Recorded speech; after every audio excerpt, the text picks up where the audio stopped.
Chapter 1. "Do you think there could still be any grizzlies in the mountains?" Cloyd asked. Up and out of the yellow pines they rode, and into the aspens, their quaky leaves shimmering with the slightest breeze. Out of the blue skies and into the clouds and the rolling thunder. Out of the heat and the stale smell of the low country, and into the wind-blown freshness of the high. In search of a lost Spanish gold mine. Up ahead the old man stroked the white bristles of his beard and rode on without answering. Cloyd knew that the old man was deep in thought.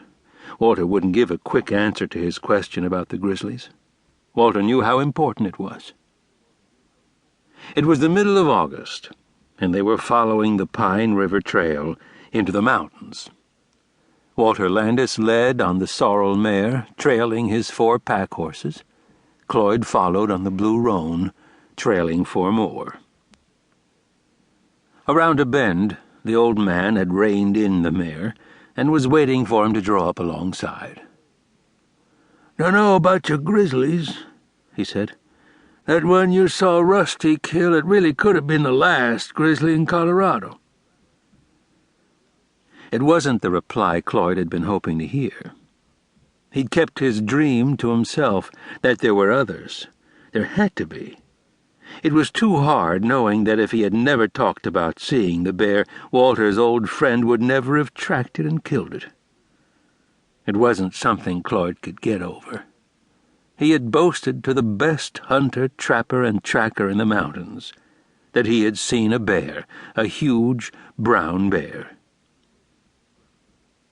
Cloyd was surprised that Walter had mentioned Rusty's name. Maybe the old man thought enough time had gone by to blur the memory or ease the hurt. For his part, Cloyd was never going to speak the man's name. Words had power, and if he never said the outfitter's name aloud, he wouldn't be giving even an ounce more power to this man who had so much and deserved so little. The man who killed the bear. "Of course," Walter continued, "nobody's looked under every tree for grizzlies. You've got to figure there's only one road over these San Juans in a 200-mile swath, and that's Wolf Creek Pass way over above Pagosa. That's a lot of wild country, big enough to have hid that bear for 23 years. That's how old the lab in Denver said he was from the teeth or whatever." Cloyd regretted that his question had led to talk of the dead bear and the man who killed the bear. He shouldn't have asked his question. It seemed the bitter taste would never go away. The red-haired man seemed to have gone away, but hating him, that had never gone away. Rusty never came any more to the farm on the Piedra River to check in on his old friend Walter. Cloyd understood why. It was because Cloyd was living at the farm. Cloyd was the only one who knew what really happened up there, high on the Continental Divide. Rusty would have known that Cloyd wasn't living at the Ute group home in Durango anymore, hadn't returned either to his grandmother over in Utah at White Mesa. He must have heard that Cloyd had stayed at the farm to help the old man get through the winter. But he'd never come by, not even once. Cloyd still couldn't help feeling that the bear had showed itself to him on purpose, because Cloyd was a Ute, because Utes and bears were kin, because Cloyd had found a turquoise bearstone by the burial of one of the ancient ones, and had named himself Lone Bear.